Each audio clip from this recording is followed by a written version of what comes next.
Buenos días, buenas tardes y buenas noches, dependiendo del lugar, país o continente desde donde nos esté mirando.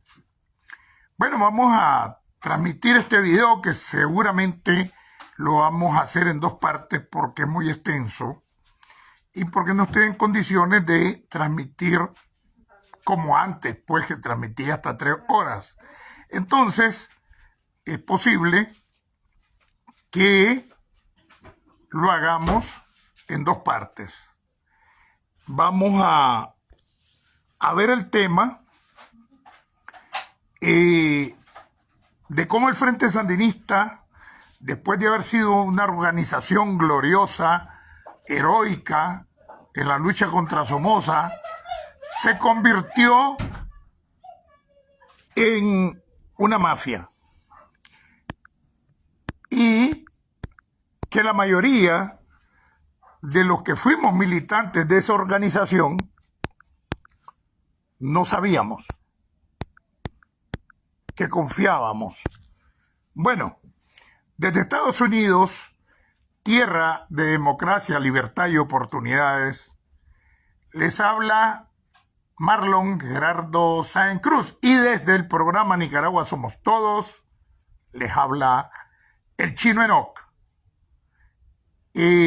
Entonces, es un programa complicado y que a veces mucha gente, sobre todo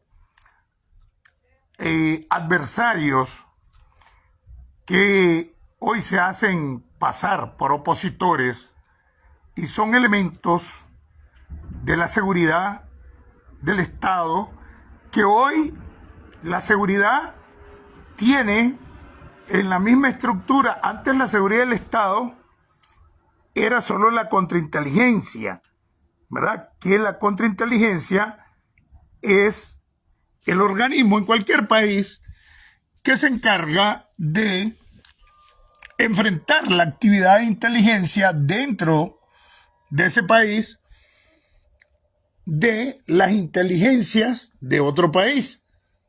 ¿Entienden? Mientras que la inteligencia actúa fuera del país. Entonces la contrainteligencia es dentro del país. Entonces la DGC, la Dirección General de Seguridad del Estado, a la cual yo pertenecí y nunca lo he negado, era la contrainteligencia. Y actuaba dentro del país para contrarrestar y enfrentar la actividad de inteligencia de otros países, sobre todo a los que se estaban enfrentando, y en primer lugar, el país que hoy me da refugio, Estados Unidos. Y la inteligencia actuaba fuera del país con más actividad y presencia en los países occidentales.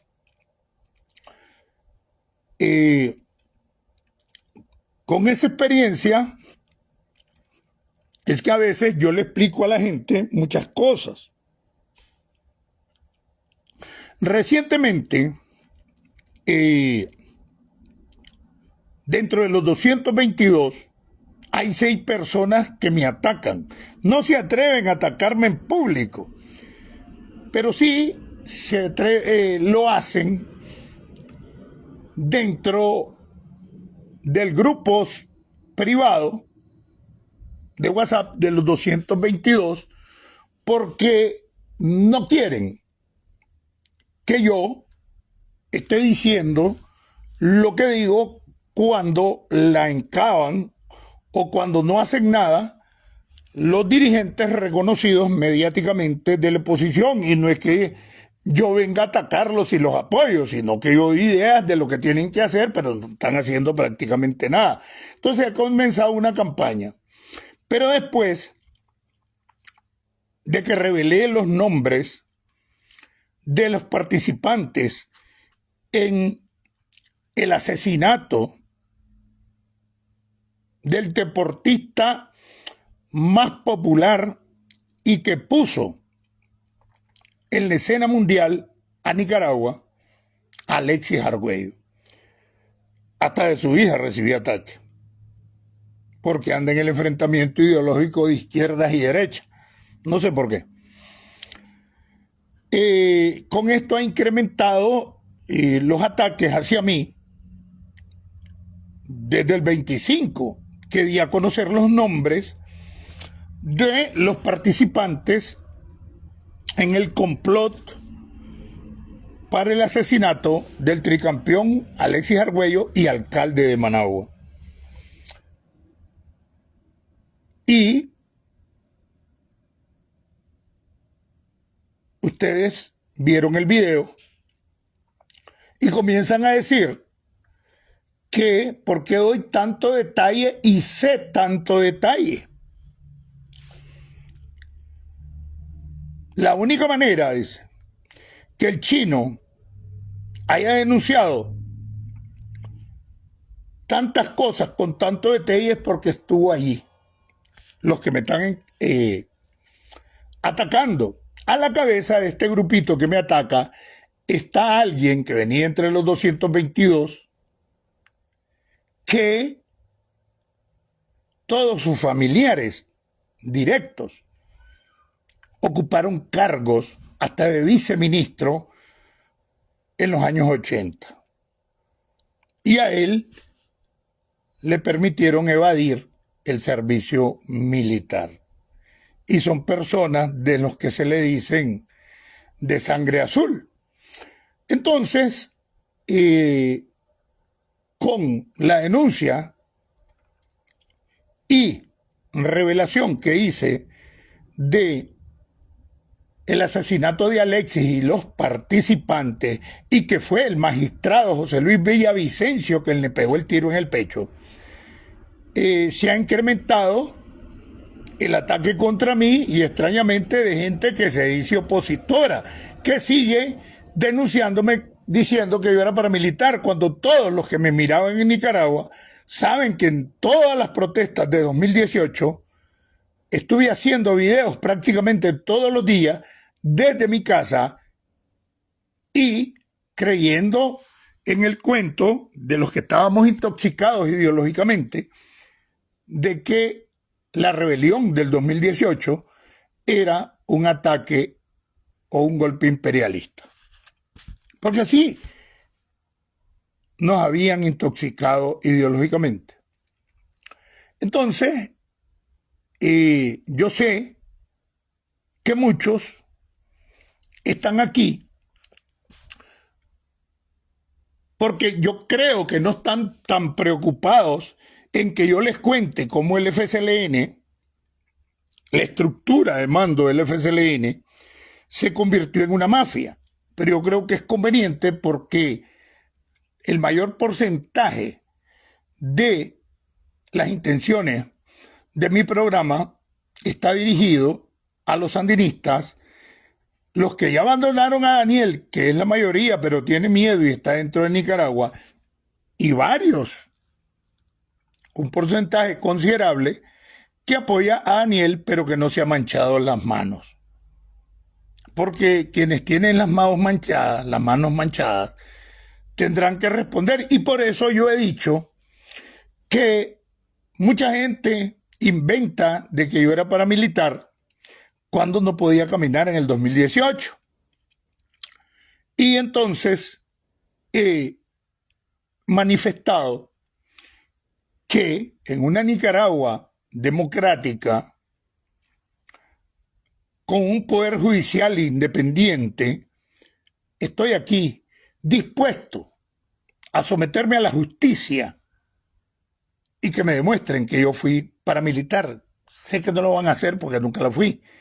Lo que fui es sandinista y no me avergüenzo de mi etapa de haber sido sandinista, porque cuando me metí a eso era una organización de lucha y gloriosa. Vamos a entrar entonces a la esencia de este programa, que va a ser un poco dilatadito. Espero que no se desconecten. Se han ido varios después que habían un buen pucho, pues. No sé por qué. Pero bueno, algunos nombres que vi nunca han estado aquí y entraron para curiosear. Y como no he comenzado con los asesinatos de los paramilitares, de sus propios compañeros, pues parece que se van y van a volver. Entonces, miren,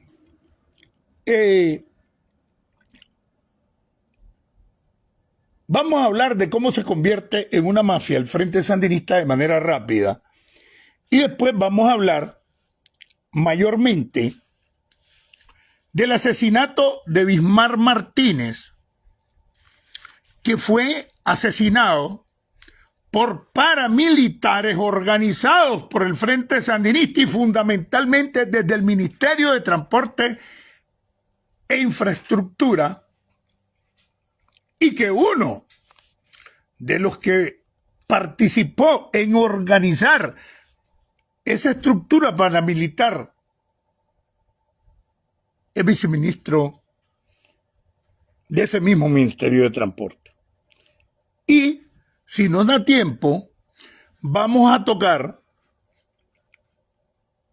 el caso de que otro militante sandinista histórico que se llamaba Lenín Díaz Mendiola fue asesinado en Matagalpa por paramilitares, y bueno, no le podría ser paramilitar decir, por un sicario que recibió órdenes de la estructura superior del FSLN y la alcaldía de Matagalpa, y igual que vendieron el asesinato de Bismar Martínez como que fueron paramilitares y tranqueros, igual vendieron el asesinato de Lenín Díaz Mendiola como que habían sido los azules y blancos. Y Lenín Díaz Mendiola era hijo de dos figuras emblemáticas de la lucha contra Somoza del Frente Sandinista, de Benigna Mendiola, de las mujeres del CUA, o la Venancia, y de Bernardino Díaz Ochoa, que fue parte de la Dirección Nacional, creo que era miembro suplente de la Dirección Nacional del Frente Sandinista, y que murió a mediados de los años 70. Bernardino Díaz Ochoa, que es el que dijo aquella frase que se la copió a alguien de Estados Unidos, y hasta hicieron una canción que decía, como dijo Bernardino Díaz, no somos pájaros para vivir del viento, ¿se acuerdan? Pues era hijo de él, Lenín Díaz Mendiola, asesinado por paramilitares en 2018 en Matagalpa. Vamos a comenzar, y ojalá nos dé tiempo de llegar hasta allí. Si no, vamos a tener que continuar mañana o el lunes, porque he notado que los sábados casi nadie me mira. Después que las dos potencias en ese tiempo, que tenían posiciones anacrónicas o atrasadas, porque Estados Unidos tuvo en determinado momento una democracia atrasada e imponía dictaduras militares en América Latina, lo que se superó hace varios años y ahora está a la cabeza de los países democráticos e incluso de los derechos humanos.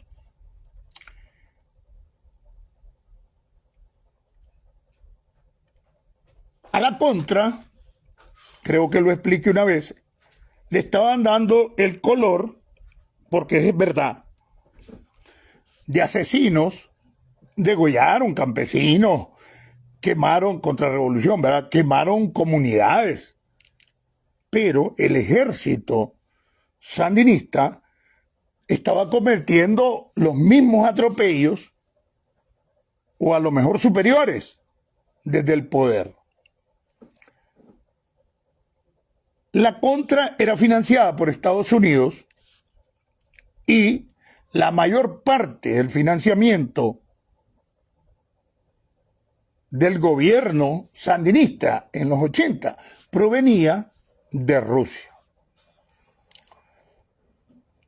Y en determinado momento llega un cambio a Rusia cuando llega el secretario general más joven y llegó en esos tiempos, porque todos llegaban como de 80 años, hasta que se morían ocupaban el cargo, igual que Daniel. Y no sé si fue a Yuri Andropov o a Chernenko que repuso Mikhail Gorbachev, y llegó con una línea política que se llamaba el glasnost y la perestroika, que quería decir transparencia y reestructuración. Gorbachev había creado su vida en el campo diplomático en países occidentales y llegó con una mentalidad más moderna que el anacronismo socialista o comunista o como le quieran llamar. Entonces llegó a rejuvenecer el partido comunista de la Unión Soviética, que se llamaba el PQS. Llegó en el 86. Y comienza a cambiar los estilos, al punto que Cuba, que ha sido quien más amamantó la Unión Soviética en América Latina y el Caribe, se pronunció contra él. Entonces, ahí por el 88, creo, Gorbachev, que quiere relaciones con todo mundo, comienza a tratar con el presidente de Estados Unidos. Creo que para mí comenzó con Reagan, que terminó en 88. Pero al final, quien sucedió al presidente Reagan fue el presidente George Bush padre. Y se termina de cocinar el asunto, que es de donde yo siempre he repetido aquello que dice que cuando los elefantes hacen el amor, las hormigas sufren, y cuando los elefantes pelean, las hormigas sufren. Entonces, los dos peones de las dos potencias que tienen posiciones atrasadas, los dos. Rusia se quedó todavía atrasado y Estados Unidos avanzó. Se ponen de acuerdo y Gorbachev, el máximo líder de la Unión Soviética, le quita el apoyo económico y militar al gobierno sandinista. El presidente Bush, padre, le quita el apoyo y el abastecimiento militar a la contra. Ya hay denuncias en todo el mundo de las violaciones de derechos humanos que cometen los militares sandinistas y comete la contra. Están colorados, ¿verdad? De ahí salió aquel Irán contra los narcos y que, bueno, todos esos casos. Entonces, al no tener financiamiento de ninguna de las dos potencias, tanto la contra como los militares sandinistas fundamentalmente, los obligan las potencias a sentarse y negociar, porque nadie tiene capacidad para seguir con esa guerra. Así es que se llegan a la reunión de Zapuay y las reuniones de negociación que se dieron en el 88, y una de las primeras cosas que acuerdan tanto la contra como los militares sandinistas, que en la negociación están siendo representados por Humberto Ortega, es la amnistía para ambos, porque ambos habían cometido lo que se ha puesto de moda como delitos de lesa humanidad. Y es así que surge en la negociación el dar elecciones libres en 1990 y de esa manera gana doña Violeta Barrios de Chamorro en 1990 y el Frente Sandinista trae la desventaja de que ya no está siendo financiada o financiado por la Unión Soviética. Entonces, al frente le convenía perder y en una cosa muy planificada hacen un montón de leyes como la ley 85 donde le van a legalizar pedacitos de solares y casitas a la manada de sandinistas palmados y ellos hacen la piñata y los principales líderes que llegaron el 19 de julio con una mano adelante y otra atrás se convierten en millonarios. Y comienzan a capitalizarse, a desarrollar las empresas que crearon, que son más de 300, y comienzan a engañar a la militancia de base, entre los cuales estaba yo, que aunque cuando el Frente perdió yo estaba en Alemania, en una academia, de que ese piñatazo o el robo que hicieron es el patrimonio del partido, o sea, de la organización que nosotros creíamos que era lo plus ultra. Más adelante o en otro programa les diré cómo comienza el reclamo de un sector de militantes porque no estaba a nombre del Frente Sandinista ese capital piñateado, sino al nombre de particulares con la justificación y se lo señalan un sector más adelantado que nosotros, que es de ahí donde surgen los renovadores. Después les explico en otro programa. Y bueno, entonces el Frente no le conviene ganar y gana en el 2006 en todo un plan cuando ya son capitalistas, ya son millonarios, ya escupen en rueda, ya tienen inversiones en Estados Unidos, en Europa, que casi nadie habla de eso, y ya están pichando el juego como capitalistas. Y dentro de ese paquete tienen testaferros, tienen bancos como Banpro y los Pelas y otros, con los cuales siguen aliados ahí en Nicaragua.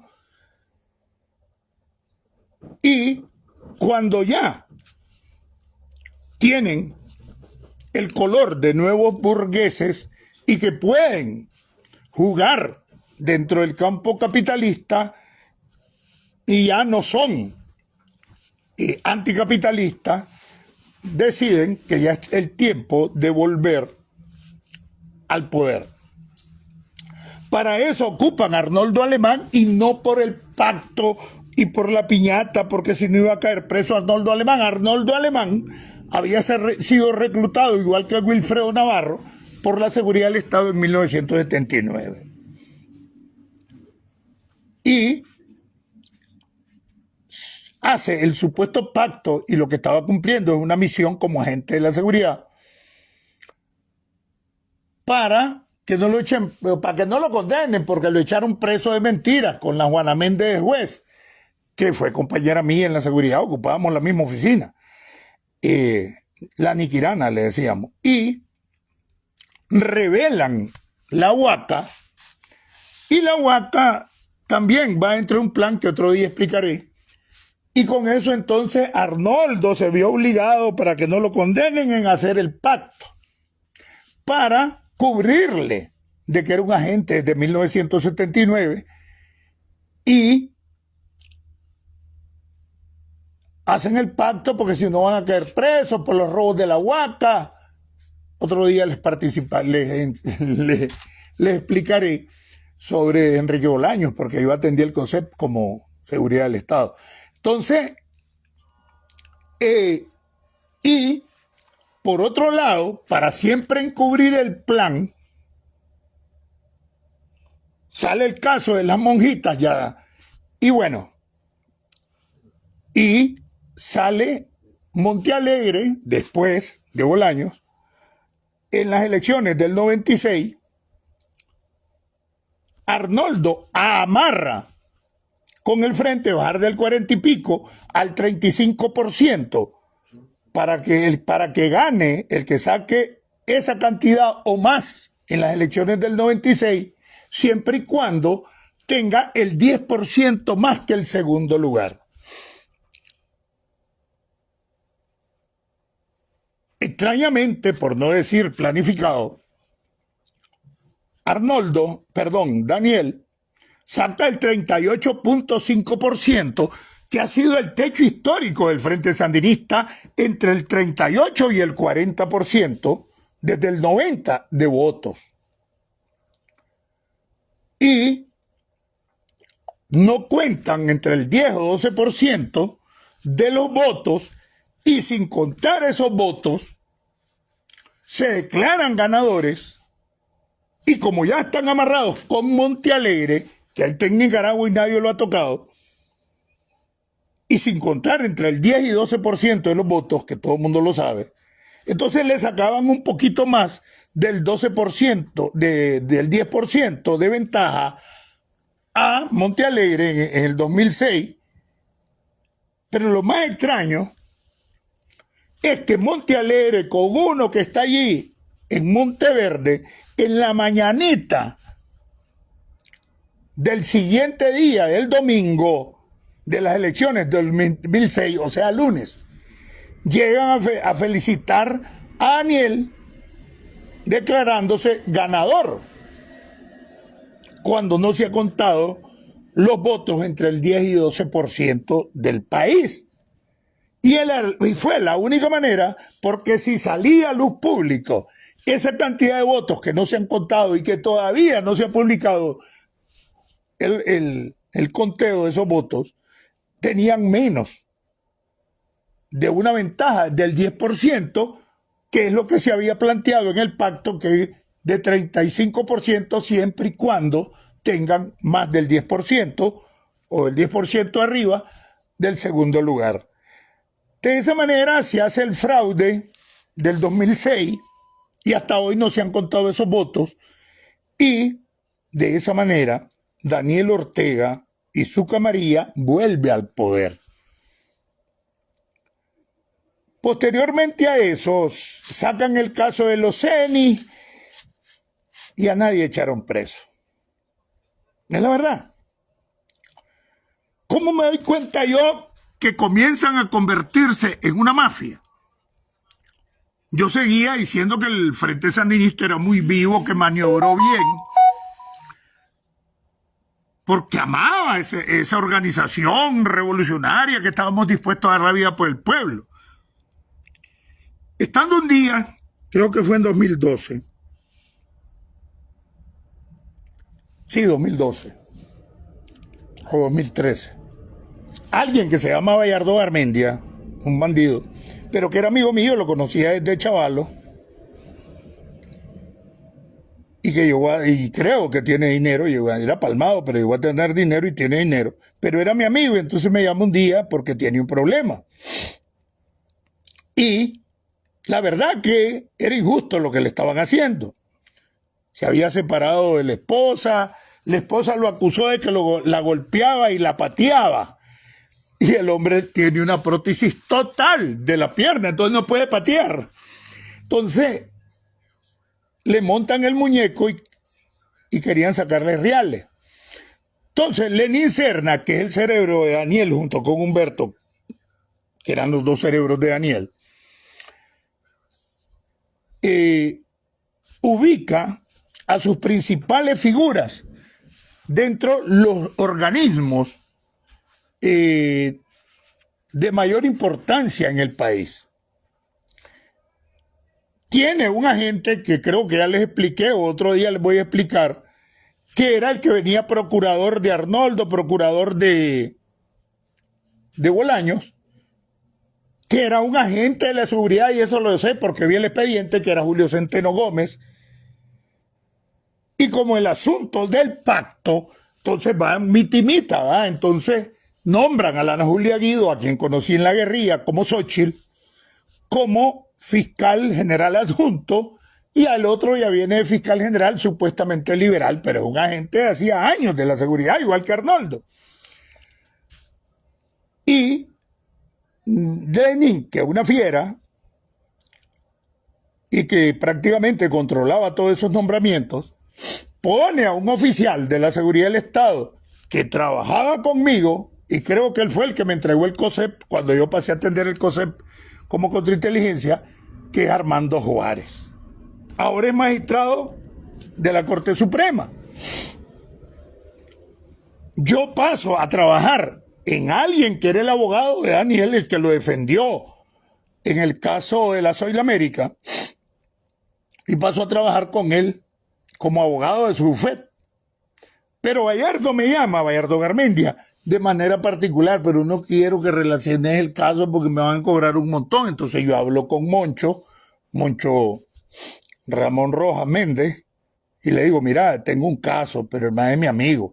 Bueno, rifate vos con tus recursos, me dice.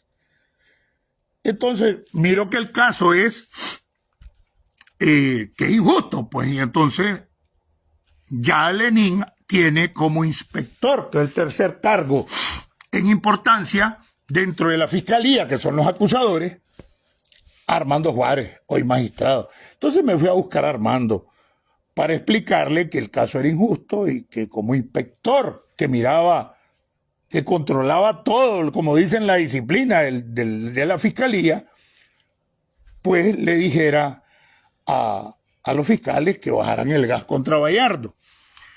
Ya él sabía cuánta cantidad de dinero tenía Gallardo, qué negocios tenía, y entonces me dijo, conseguiste $15,000. Entonces le digo yo a Armando Juárez, hasta allá han llegado, maestro. Fue mi compañero y era de los más radicales en servirle al pueblo y los pobres y ser honesto, modesto. Y me dice $15,000. Entonces yo le digo, hasta allá han llegado, maestro. O sea, es que lo que ya hablaban de corrupción yo no me lo creía, pero el hombre me sale así, $15,000. Ese maje tiene esto y esto y esto. Sabían todo de él. O sea que todas las cosas las venían montando adrede. Y me queda viendo de contestación cuando yo le dije, hasta allá han llegado, le digo, de corruptos, pues. Y me dice, mira, Enoch, es tiempo que madurá. La revolución ya pasó. Es lo que yo creía que era la revolución. La revolución ya pasó. Madurá, Enoch. Y bueno, y se me cae el mundo, ¿eh? Déjame ver, pues, le digo. Ahí es que me doy cuenta de los primeros casos de corrupción. Entonces me voy donde mi amigo, que era el del caso, y le digo, mira, $15,000. A la gran puta. Y que le llevara la primera parte. Yo nunca había hecho eso como abogado. Entonces, yo no sé si vos estás de acuerdo. Yo te lo estoy diciendo, le digo, porque eso es lo que el hombre me dijo. Y me entregó la mitad. Y se la entregué en el parqueo del Hotel Intercontinental. Armando Juárez, inspector de la fiscalía, hoy magistrado. Y yo me sentía terrible. Es la única vez que yo, obligado para que no cayera preso mi amigo, y se los di. Entonces comienzo a maquinar y ahí comienzan las maquinaciones mías. 2012 fue. De cómo estaban, que ya estaban podridos y que era verdad. Entonces yo no creía todo lo que la gente comenzaba a decir de que estaban podridos, pues. Y no lo creía porque como yo solo andaba entre sandinistas, entonces uno se maneja desinformado y a nosotros nos desinformaban. Después pasa la corrupción del alcalde de Condega. Yo soy secretario político de un sector y a la vez soy el coordinador del CPC y me tenían que hacer unas calles. Me plantearon que planteara 10 proyectos para mi sector y que priorizara 3. Por supuesto que solo 3 me iban a hacer, ¿no? Entonces hice, me acuerdo que eran un cauce del sector de Cantagallo y que me digan a mí que no es cierto. Creo que la reparación de unas casas o plantecho, no recuerdo, y que las calles me las adoquinaran. Y de repente como 6 o 7 calles solo me le ponen las cunetas y no me las adoquinan, pero en el presupuesto de la alcaldía estaba de que se iba a gastar y a adoquinarme las calles. Hacen un acto donde hay como 1000 militantes en Condega. Yo llego porque soy de los más conocidos y creo que era el único guerrillero pues, que había ahí, que van a hacer entrega de esos proyectos y que nosotros los coordinadores de los sectores, ese era el acuerdo, le firmáramos que le recibíamos los proyectos ejecutados. Entonces yo me negué. Ahí en el acto, y ahí está, y que le pregunten a todo el mundo, yo no te firmo eso. Y ahí nomás me doy cuenta que le han hecho a otros sectores lo mismo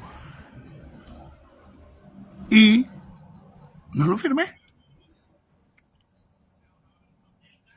Y no le acepté. Al resto le dije, no le firmen que a ustedes también le hicieron lo mismo. Entonces, ¿cómo me iban a decir que...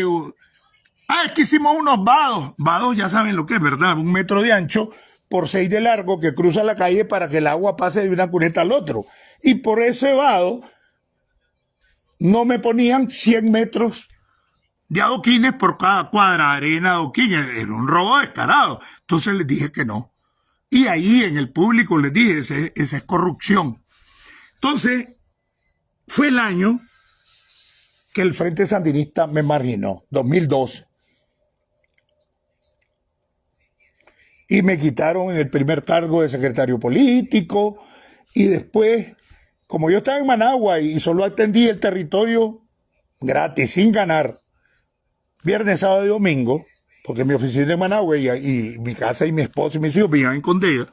Entonces, una vez que estoy en Managua, reunieron al barrio y me cambiaron de esa manera. Entonces, a partir de ahí, yo comienzo a ver las cosas, pero tenía el corazoncito, la pendejada ideológica del frente. Entonces fue cuando, en 2018, yo comienzo a pelear por los estatutos y en 2019, pues, participé en la asamblea de Estelí, también con más de 1000 militantes, que ahí está, y les digo, y es cuando me doy a conocer internacionalmente. Entonces, ya en 2018, cuando está la protesta, por supuesto yo no apoyé la protesta, porque todavía el corazoncito sandinista, y les dije, pues, lo que sale ahí en un periódico. En 2019, que es que yo comienzo a atacar al gobierno de Daniel,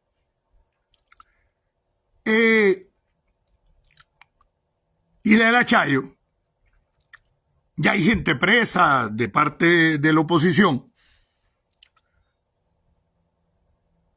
Ya tengo varios años de que me marginaron del frente por combatir la corrupción.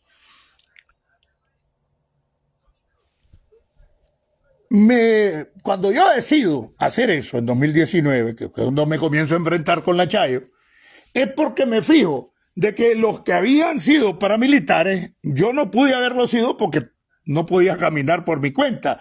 Y siempre he dicho, gracias a Dios, porque a lo mejor hubiera ido a ser paramilitar, no lo niego, porque creía que era un golpe imperialista. Sí, lo creí ideológicamente. Y entonces, cuando miro, yo estuve en la reunión cuando llegó de Pastora a conectar a todos los sandinistas históricos, porque ya todos los sandinistas históricos en ese momento están abandonando a Daniel, porque lo están reponiendo por chavalos y que ni siquiera eran sandinistas, porque ya estaba el plan de salir del sandinismo histórico, porque eran los que tenían esa formación de autocrítica y todo lo que dicen los estatutos, de estar contra la corrupción. Y ese fue el plan. Entonces, ¿cómo lo terminan de rematar el plan para enganchar a los sandinistas históricos de que ya no tenían cabida, que había pasado su ciclo?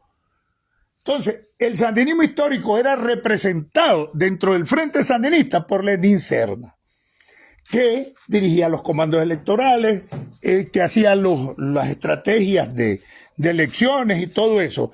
Y Lenín hace un plan y se corre él solo y aparece el aparato de propaganda, incluyendo los que ahí andan infiltrados como periodistas aquí en el exilio, de que la Chayo había corrido a Lenín. Y eran varios meses después de eso, y Lenín tenía su oficina en la Secretaría. Entonces el sandinismo histórico dice, ay, pues si corrieron a Lenín nos van a hacer mierda a nosotros. Ese fue el plan. Y de esa manera, el sandinismo histórico termina de relegarse. Entonces, eso fue en 2011-12. Cuando llega 2018, el sandinismo histórico, que son los guerrilleros, los combatientes y toda esa vara, no está apoyando ya a Daniel. Entonces surge lo del 2018, los jóvenes de la Chayo comienzan a correrse y con el cuento de la agresión imperialista nos reúnen por departamento y Edén Pastor andaba de departamento en departamento a que volviéramos a la unidad porque es una agresión imperialista, y ahí es donde enganchan tal vez a un 10% de los sandinistas históricos, entre los que están los que fuimos guerrilleros, retirados del ejército, de la policía y viejos militantes del frente, y surgen los paramilitares. Creo que fue en mayo. Surgen los paramilitares. Entonces, yo no puedo ir, pero estaba ganoso de ir. Que no le decían los paramilitares, Frente Norte, y le pusieron los nombres de los frentes que teníamos en la lucha contra Somoza, para darle más realce, ¿verdad? De esa manera, yo digo que un 10% más, o menos, del sandinismo histórico se convierte en paramilitar, creyendo que está defendiendo a la segunda etapa de la revolución, que Armando Juárez me dijo, la revolución ya se acabó y hoy es magistrado, y me pidió $15,000 de un cliente mío. Así como suena.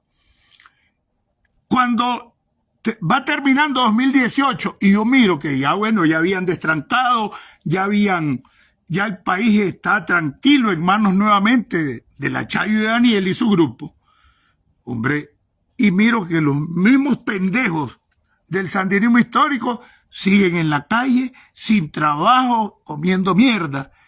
Los utilizaron estos hijueputas, gracias a Dios que a mí no, y comienza mi protesta contra la Chayo en 2019. Así fue. Entonces, alejaron a ese sandinismo que los podía criticar y el patrimonio supuestamente del partido pasan a ser empresas personales, creo que son 320 empresas las que crearon, y ya legalmente está la nueva burguesía o los nuevos capitalistas, pero peores que los del tiempo de Somoza, porque en sus empresas, hoy en día en las empresas privadas que salieron de la piñata y que maneja el danielismo, ni siquiera un sindicato te dejan hacer. Y de esta manera, después nos comenzamos a dar cuenta las relaciones con el narcotráfico, el lavado de dinero, que por todo cobraba, y que Lenín había convertido el Poder Judicial en una industria de sentencias, que le armaban un muñeco a cualquier grandote del otro lado o sandinista que no tuviera con ellos, le iba a salir la condena por tantos años, pero si me das tanto, Y de esa manera avanzó la corrupción del Poder Judicial hasta hoy, que es lo más corrupto de América Latina, y todo ese paquete lo dirige Lenín Serna. Todo eso yo lo conocí después del 2018. Cuando yo decido enfrentarme a eso, encuentro que están presos varios en 2018 de la oposición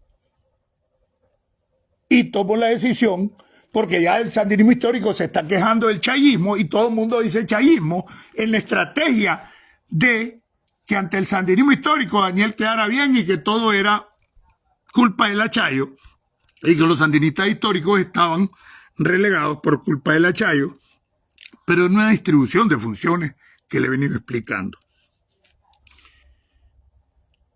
Y mucha gente se lo cree todavía de ese sandinismo histórico, que algunos son profesionales, pero políticamente e ideológicamente anacrónicos, atrasados. Y no saben que el capo de capos es Lenin, es Daniel y era Humberto.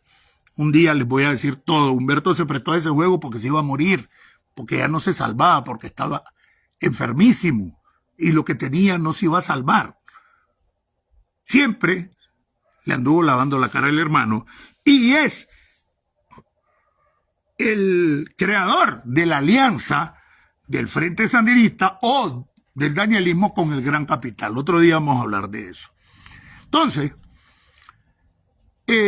decido a comenzar a reclamar los estatutos del Frente, porque los estatutos del Frente le pasaban la cuenta a la Chayo y a Daniel, porque violaron todo. Puedo comenzar a nombrar de dedo las reelecciones y todo, violando los estatutos y violando la Constitución. Y cuando me comienzo a enfrentar a eso, comienza la guerra y comienza la DIT a presionarme, que era la seguridad del Estado, hoy Dirección de Información para la Defensa.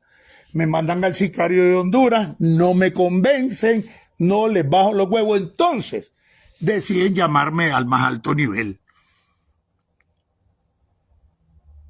arriba, y me vengo de Condega y me reconozco. Y me ponen a Leopoldo Rivas y me encuentro que está Armando Juárez, ya magistrado de la Corte Suprema, el que me había pedido los $15,000 de mi cliente. Como habíamos sido amigos y me conocía y esto, entonces ya como una profilaxis pues persuasiva de que le estaba haciendo daño al partido y ya sacando el sandinismo, que ya no lo eran. Entonces ya saben que, entonces ya a mí no me convencen, pero como estoy ahí adentro en Managua, me pongo a pensar y miro todos los hijueputas que estaban ahí, militares, paramilitares. Si no les acepto, aquí mismo me van a sacar y me van a desaparecer. Entonces sí, le digo, y le acepto. Entonces viene Armando, se saca un sobre, Armando Juárez, ese magistrado de la Corte Suprema, y me lo entrega, porque ellos ya me habían dado muerte civil. No podía llevar juicio, los mismos juicios, los jueces de cualquier parte del país, como abogado, se encargaban de que los clientes me cambiaran. Entonces saben de que estoy con problemas económicos, y yo ya no estaba con Ramón Rojas, que fue cuando más ganaba. Y entonces le dice, Tomás, esto no te lo da nadie más que yo como amigo, para que no culpe que esa es parte de la estrategia del Danielato. Y agarró el sobre, yo sé que son reales, me lo llevo y no me lo metí a la bolsa. Y recuerdo que me fui para un lugar que está en el 4º piso de Plaza Inter, que se llama El Rincón Persa. Ya me había hecho yo amigo del que fue subdirector de la EBI, Tino Pérez, un mayor, que era el segundo del Chihuín de Somoza. Me fui y estuve con él. No te preocupes, yo le platiqué, no te van a joder, y que entonces que siempre me ha llamado la atención esa actitud de Tino Pérez. Tengo entendido que está en Europa ahorita. Pero yo comencé a pensarle y como a las 4 me fui para Condega y llegué como a las 7 de la noche. Y como a las 7:30 de la noche yo ya estaba haciendo mi video denunciando que me habían querido comprar y esto y lo otro, y saqué el sobre. Y aquí están los reales que me entregó y no quise decir los nombres.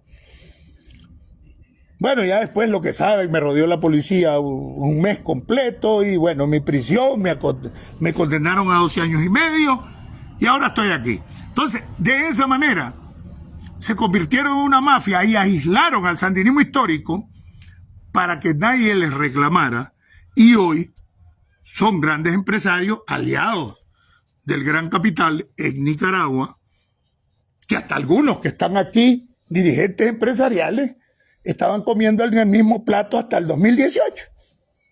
Porque es verdad.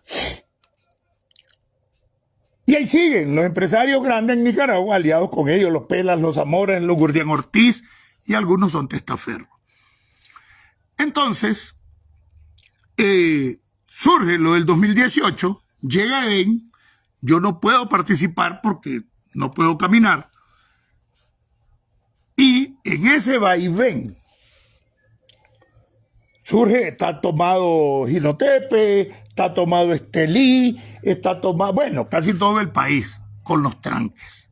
Ahora entro a lo de Bismarck Martínez. Es doloroso. Porque engancharon a todo el pueblo de Nicaragua que Bismarck Martínez había sido asesinado por tranqueros, por golpistas. Y ahora que voy a ver estos detalles, que los había dado en un video hace unos meses, pero al siguiente día me lo bajaron y se desapareció el video, no sé cómo. Ellos tienen mucha tecnología por asesoramiento ruso, como el que controlan los teléfonos en las calles, que se llama SORM3. Y en una furgoneta tienen el sistema, un microbús, y agarra a tantos metros a la redonda los teléfonos que haya, incluyendo celulares, y tienen logaritmos como represión, como dictadura y como democracia. Entonces, cuando sale esa palabra, como es logaritmo, lo acopia el sistema y ahí nomás intervienen en las llamadas. Ese es uno de los sistemas, pero están los satélites, hay un montón de cosas. Y cuando vengo aquí, yo paso desde el 9 de febrero y mi primer video lo hago el 16. En esos días, 16 de febrero del año pasado, hice mis contactos y bueno, hicimos una pequeña red, que son mis informantes, están dentro de Nicaragua, pero como está ese sistema, entonces honestamente les hablo, triangulamos la información que le llega al Chino Enoc a través de África y Europa, no les voy a decir los países, así lo hago. Porque tengo que cubrir la gente que está dentro de ellos mismos, que tenemos hasta archivos de la Secretaría.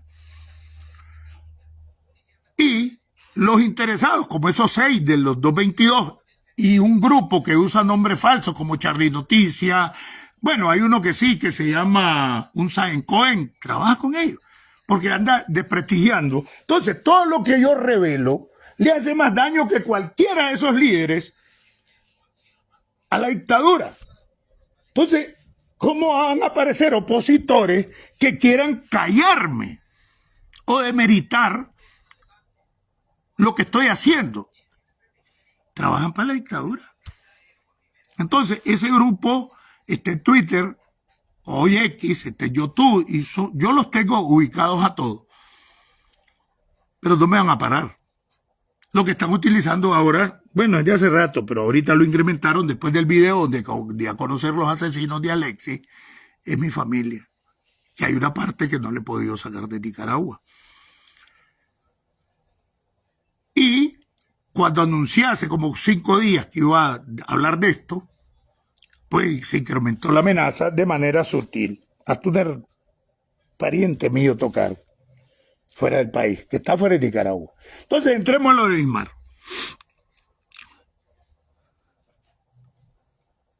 Yo estoy investigando si Gerty Levites se prestó a lo de Guadamuz, que ya lo expliqué la vez pasada, porque cuando Guadamuz se lanza, ahí voy a comenzar porque ahí viene lo de Bismarck Martínez. cuando Guadamuz gana las elecciones internas y barre, si Guadamuz es el candidato, sin Herty, Guadamuz gana las elecciones del 96. Pero Guadamuz ya estaba siendo mal visto porque era por muchas cosas, sino después surgió todo, que, bueno, sacó cosas que nadie sabía, ni yo, ni... Entonces, sale Herty con el movimiento Sol de suscripción popular independiente del Frente y le quita una cantidad de votos a Guadamuz en el 96 que no le permite ganar. Y entonces el Frente, o Daniel y su estructura, prefería que ganara Roberto Cedeño, el PLC, a que ganara Guadamuz, porque como había suscrito elecciones internas, y Guadamuz con el viaje que había agarrado dirigiendo la radio ya, ellos pensaron de que si ganaba la alcaldía de Managua se iba a lanzar después de presidente contra Daniel. Y ahí es donde montan la jugada y sale Herty divorciándose del Frente y se lanza por suscripción popular. Y por eso Guadamuz no gana las elecciones, porque en el Frente había mucha gente que quería a Herty y le quitó un montón de votos que no le permitió ganar las elecciones del 96 como alcalde de Managua. El hecho está que como Herty se hace popular por esa jugada que hizo de aparecer por suscripción popular y fuera del Frente, supuestamente se alió nueva ya como aliado, no como militante, con el Frente en las elecciones del 2000, ya como candidato del Frente. O sea que en la siguiente elección ya Herty fue candidato del Frente y las ganó. En el 2000 recupera la alcaldía y ahora que estábamos revisando con alguien, nos encontramos que en la estructura que tenía Herty tenía un montón de exmilitares, mayores, tenientes coroneles, en los distritos, en las alcaldías, gente de Lenincerna, y por eso es que hoy es que estamos sospechando que Herty se prestó. Cuando termina Herty, en el 2004, entra Nicho a las elecciones y Nicho, ya cuando va a llegar el 2006, comienza a correr a la gente que puso Lenincerna en la alcaldía y hacen el show de los pleitos porque ellos saben ya que van a ganar las elecciones por todos los amarres que hicieron con Arnoldo y su gente.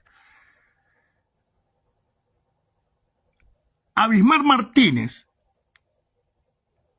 que había sido un militante de confianza, lo nombran cuando Herty en jefe del plantel que está en Acahualinca.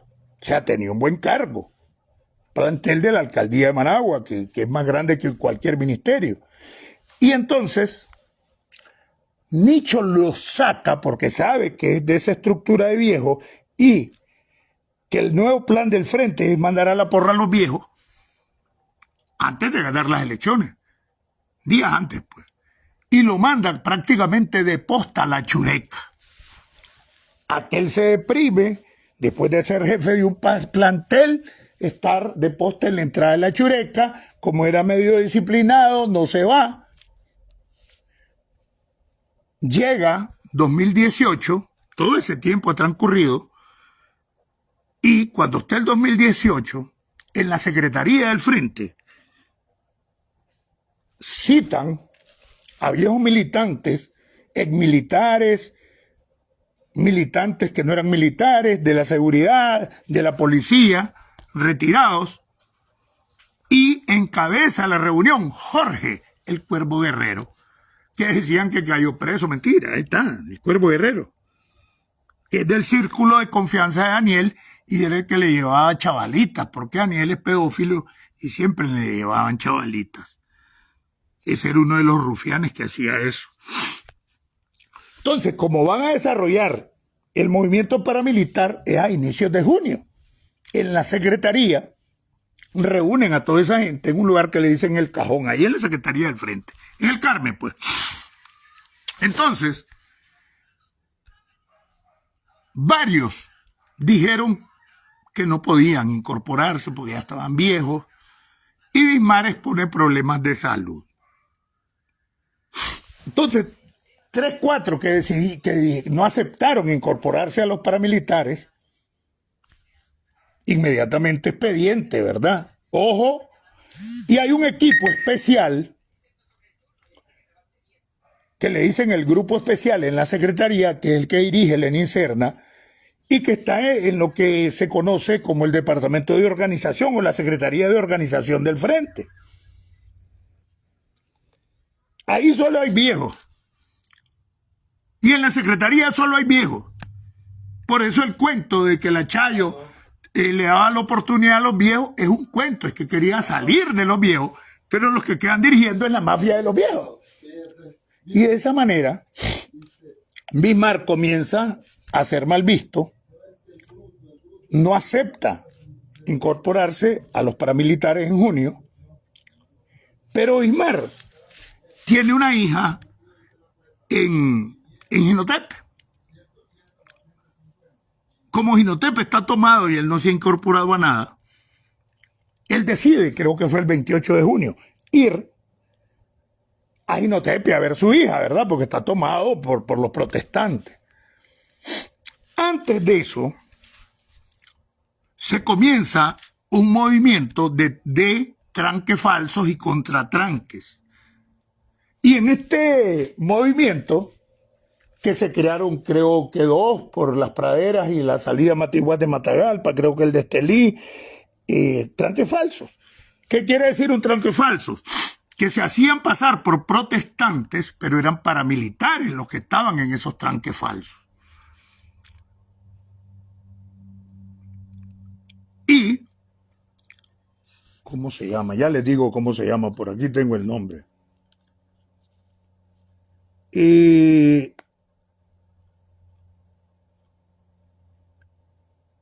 A un viceministro de...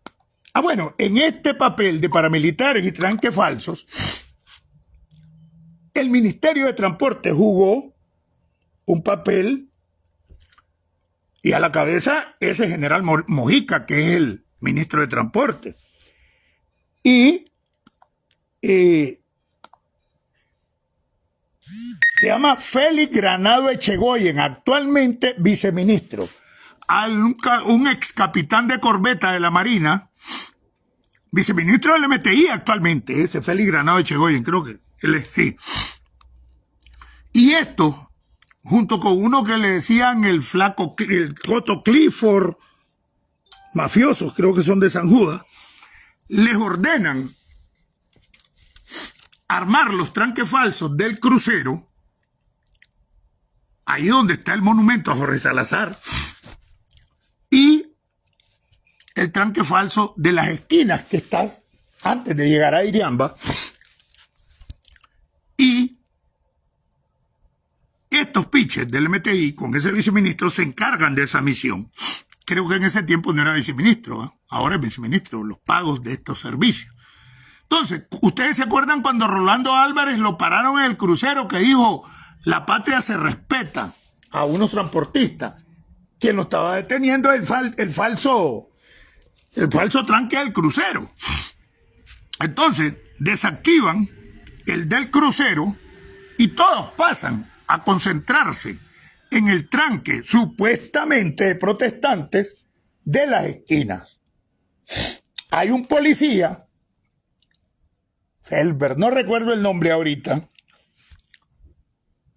que se negó también a participar en la represión.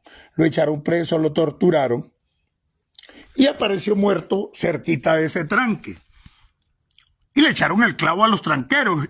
Pero ese tranque era un tranque falso creado por las estructuras del danielismo y era un tranque de paramilitares que se hacían pasar como protestantes. Bismarck, que se ha negado a participar y que estuvo en estructuras medio delicadas, por lo que ya les expliqué, va a ver a su hija en el tranque, lo paran. Ya tienen información que va, los tranqueros de mentira, o sea, los tranqueros falsos, saben que va y le encuentran el carnet del frente. ¿Se acuerdan aquellos carnet que anduvieron dando por manada? Y entonces, pero le dicen ahí mismo que es sapo y esto, y se lo llevan a una finca que está por Santa Teresa, entre Jinotepe y Santa Teresa. Yo creo que por aquí tengo el nombre de la finca también. Ya les digo cómo se llama. Ahí lo tienen todo el 28, torturándolo, y sacan en un video a los que lo están torturando, todos encapuchados, pero se ve que todos están con fusiles AK, y no hay ni un mortero. Y los protestantes, los que andaban eran morteros. Después yo le saqué una foto donde uno de los que lo está torturando, en el video, lo que pasa es que ese video me lo botaron por múltiples razones y por eso no puedo sacarlo ahora. Sí lo tengo, pero no puedo porque me lo van a botar de nuevo, por razones de las normas por la tortura y un montón de violencia que tiene norma Facebook. Y por así me lo botaron. Entonces, uno de los que los están torturando, Abismar Martínez, militante sandinista, después se detecta en otro video que también lo saqué y fotos, entre el grupo de paramilitares que están destrancando Monimbó. ¿Entienden, verdad? Entonces, Abismar lo torturan y todo porque se negó a participar. Feder, el policía, también se negó y por eso lo matan.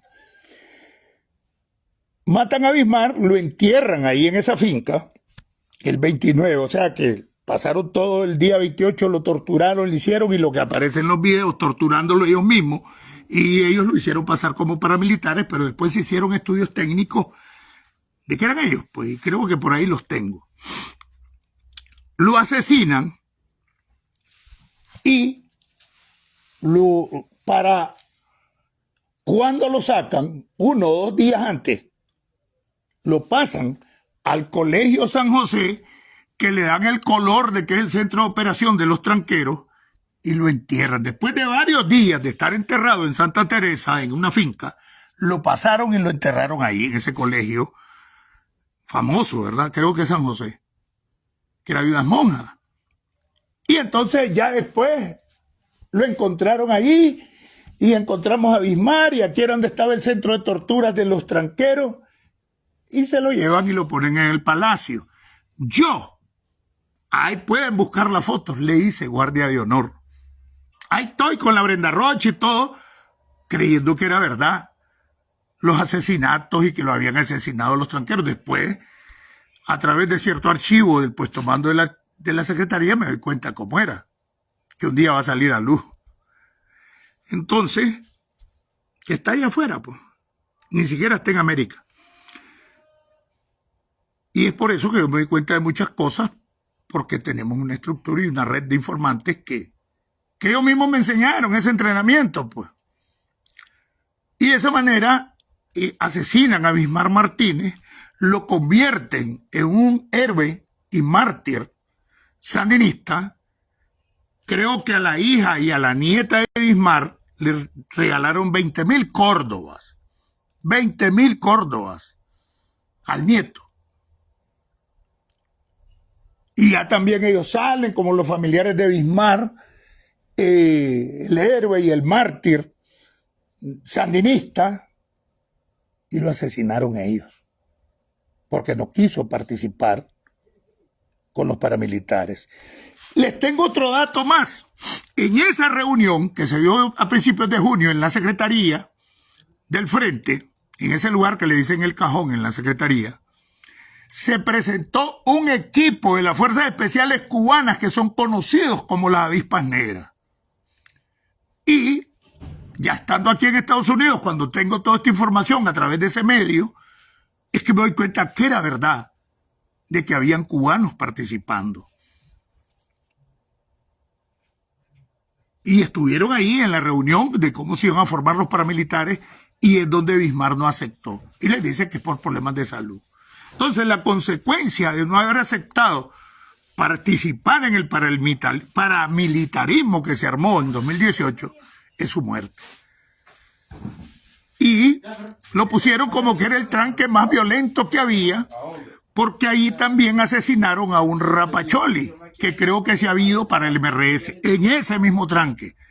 Entonces, ellos le estaban cobrando la cuenta a los que no los apoyaban y a los que se habían ido del frente sandinista. Después ya sale Bismarck como un héroe, y salen que los tranqueros y los protestantes y los golpistas lo asesinaron cuando ellos fueron. ¿Quién organizó los tranques falsos? Ya se los dije, capitán de corbeta Manuel Mora, Granados Echegoyen, que es viceministro de transporte actualmente, el Coto Clifford, que no le sé el apellido, que es de San Judas, y otro renco, que no me acuerdo ahorita cómo se llama. Esos cumplieron esa misión de organizar los tranques falsos del crucero y las esquinas. Y ahí asesinan a Bismarck Martínez y le echan el clavo a los tranqueros. Pero es que era un tranque falso de ellos mismos. Y estos tranques falsos lo hicieron en un montón, como el tranque que se armó en el mercado Iván Montenegro. También era un tranque falso. Y ahí cayeron algunos. Otro día voy a decir unas cosas que, bueno, era el momento, porque ahí estuvo uno de los 222. En el caso del tranque falso del Iván Montenegro en Managua, ahí por el mercado Iván Montenegro.